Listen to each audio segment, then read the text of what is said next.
Շնորհակալություն։ Ես իհարկե պետքա այս ելույթի շրջանակներում անդրադառնամ երկու ելույթ ունեցողների բանդագուշակություններին, հետո իհարկե խմբակցության անունից գուցե կխոսեմ արդեն օրակարգի ընդհանուր թեմաների վերաբերյալ, եւ քանի որ հենց նոր այստեղ խոսում էր Արմենուհի Գյուրեղյանը եւ խոսում էր հատկապես բռնապետությունից, Տիկին Գյուրեղյան, եթե Հայաստանում լիներ բռնապետություն, դուք ուղղակի պապանձված կլինեիք եւ դուք չէիք կարող այս ամբիոնից գալ եւ այդպիսի բաներ խոսել։ Դա ուղղակի աքսիոմատիկ ճշմարտություն է։ Որևէ երկրում, որտեղ կա բռնապետություն, որևէ մեկը չի կարող գալ եւ երկրի ղեկավարի նրա ընտանիքի անդամների մասին ճամարտակել այն ամեն ինչը, ինչ որ դուք նոր այստեղից արեցիք։ Դա մեկ։ Երկրորդը, որ բան եք անում, ծաղրում եք էլի խաչակրած արշավանք եք իրականացնում, կրթվել է նորաձև շարժման նկատմամբ, ես ուզում եմ ասել, որ ոչ կրթվելը, ոչ նորաձևությունը ձեզ չի սպառնում, դուք հանգիստ եք։ Դուք ժիգուլի եք եւ մնալու եք ժիգուլի, սկզբանե կատարյալ ձեր բնորոշումը ես տվել եմ։ Ես իրեն անձնապես չեմ վիրավորում, ես ձեր մտածողությունն եմ ներկայացնում, պարոն Բա չէիք լսում պարոն Մինասյան։ Պարոն Մինասյան, չէիք լսում Գյուրեղյանի ելույթը։ Չէիք լսում Գյուրեղյանի ելույթը միջև հիմա։ Չէիք լսում։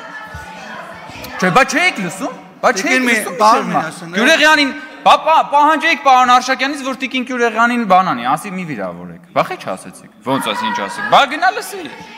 Լավ էլի պարոն Մինասյան, խնդրում եմ էլի եկեք կգաք ելույթ կունենաք կարտահայտվեք։ Պարոն Մինասյան, տեղից Հիմա ես էլի եմ ասում, ձեզ չի սպառնում ոչ կրթությունը, ոչ նորաձևությունը, որովհետև դուք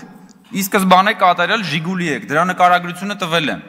Տգիտության մասին եք խոսում, դուք տգիտության լաբորատոր նմուշ եք, տեղով։ Դանին-Կրյուգերի էֆեկտն եք, էդ էլ եմ տվել։ Դուք մարդ եք, ով որ այսօր Երևանի չէ, Հայաստանի համալսարաններից մեկում դասա տալիս, բայց էլի չեմ դադարի հնչեցնել, երբ որ ասում էր բանը, Բագրատը մտավ Վանաձոր, անձրևը կտրվեց։ Դա ոնց կարելի է բնագետը, բնագիտության վերաբերյալ դասավանդող մարդը, ոնց կարա տենց բան ասի, ժողովուրդ հասկա, ցնդաբանությունը, եկել աստե կրթությունից է խոսում մարդը։ Եկել է կրթությունից է խոսում, ինչ որ տերմիններ է բանանում, այստեղ ճամարտակում եւ այլն։ Կամ ասենք, բանը ինչքան կարելի է հատկապես ձեր խմբակցության որոշ անդամների կողմից գալ եւ այդպես թիրախավորել վարչապետի կնոջը։ Հատկապես այդքան իջնելով, այդքան էժանանալով։ Ես ուրիշ բացատրություն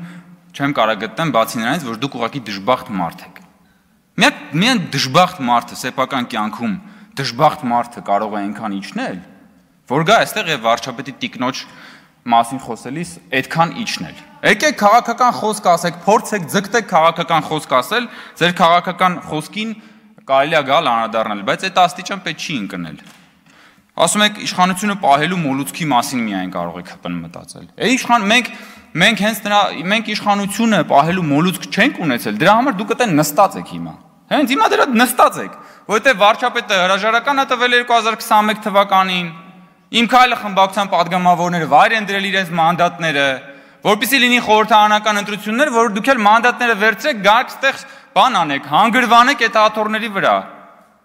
Ու հիմնականում էլ զբաղվեք պարազիտությամբ, որովհետև որ նայում ենք ձեր քաղաքական գործունեությունը, դուք հիմնականում պարազիտանում եք այս ժողովրդի եւ այս պետության հարկատուների վրա։ Հիմա եկել եք, չգիտեմ ինչեր եք խոսում։ Կրթությունից եք խոսում, ծաղրում եք կրթություն։ Բա իհարկե դուք պետք է ծաղրեք կրթությունը, որովհետև դա ձեր բանին դեմ է։ Ձեր կոդին դեմ է, ձեր ասում եք մեր քաղաքակրթական կոդը, բայց ձեր քաղաքակրթական կոդին դեմ է, ո՞նց պիտի դուք դրա մասին առանց ծաղրելու խոսեք։ Կամ այն մյուսը բանը խոսում է իմ կնոջ աշխատավարձի մասին թվերն է հրապարակում, որը իդեպ հրապարակային է, որովհետև իմ կինը հանդիսանալով պաշտոնյայի կին հայտարարատու անձ է, եւ հայտարարագրի մեջ իմ կնոջ աշխատավարձը նշված է։ Եվ հետո հայտնագործություն է անում։ Ասում է, արդյոք սրա մեջ չկա կոռուպցիոն հանցագործություն։ Ինչպիսի հայտը լեռը մուկ ծնեց։ Բա պարզը բա ձեր համար պետքա աշխատավարձ ստացող մարդը ձեր համար տարօրինակ պիտի լինի։ Բա աշխատավարձ ստանալն է ձեր համար տարօրինակ, ոչ թե հակառակը։ Բա դու գնացել նստել ես հələ շուրջ բոլորդ նայի, դու մեկը կողքի ապօրինի գույքի բռնագազման օրենքով շուրջ բոլորդ նստած մարդիկ անցնում են։ Մի կողմ նայես մեկը մանկապարտեզ է սեփականաշնորհել, այն մյուս կողմ նայես մեկը բանա հերը բանա հողերա սեփականաշնորհել մամուլում տեղ գտած բանով գերեզմանների տարածքա սեփականաշնորհել։ Այն մյուս կողմ նայես բաներ են արել, ամենա ինչ կա չկա բան են արել, մսխել են պետության, բայց բա քո համար պարզ է, բա աշխատավարձ ստացող նորմալ օրինապահ քաղաքացին պետք է պրոբլեմ լինի։ Բա ինչի մասին է խոսքը։ Եկել է այստեղ բան է անում, տոհմիկ կաշառակերների շուրջ բանով շրջապատված մեկը,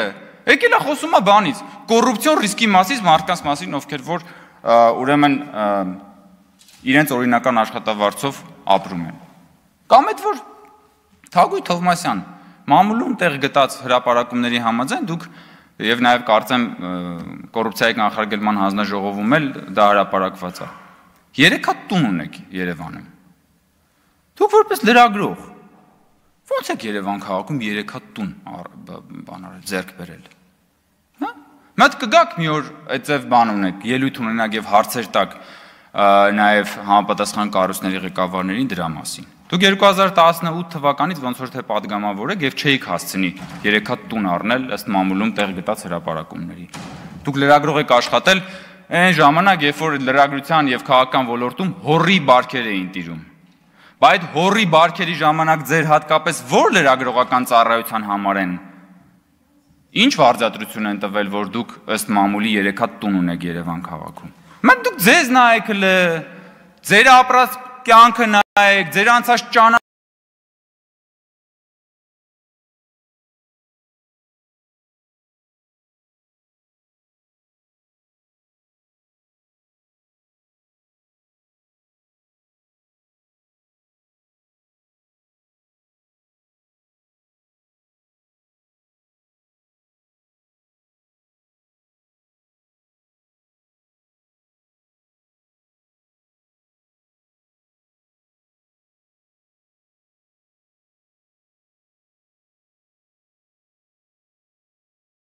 Ես իմ գործընկերոջ հետ ազգային ժողովի սրճարանում նստած ենք, ընդմիջման ժամ էր կամ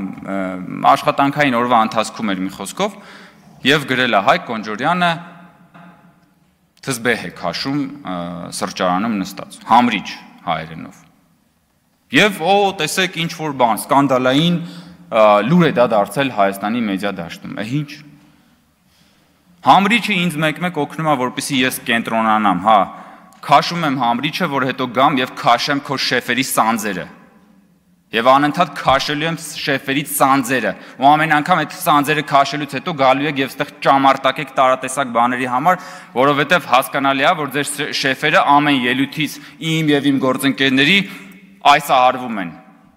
Կսիրերես բառը պարոն Մինասյանը։ Դիվահարվել է, այսահարվել է, տարբեր հոմանիշներ կարելի է օգտագործել։ Այնպես որ Տիկին Գյուղեղանին, Տիկին Թովմասյանին եւ բոլոր նրանց, ովքեր որ գալու են այս ամբիոնից դատարկաբանություններ հնչեցնել, ես ուղղակի խորհուրդ եմ տալի, հարգելի գործընկերներ, մի քիչ մտածել, աշխատել ձեր վրա, հաղթահարել ձեր սեփական տգիտությունը եւ դադարել լինել ի սկզբանե կատարյալ Ժիգուլի։ Էդվարդ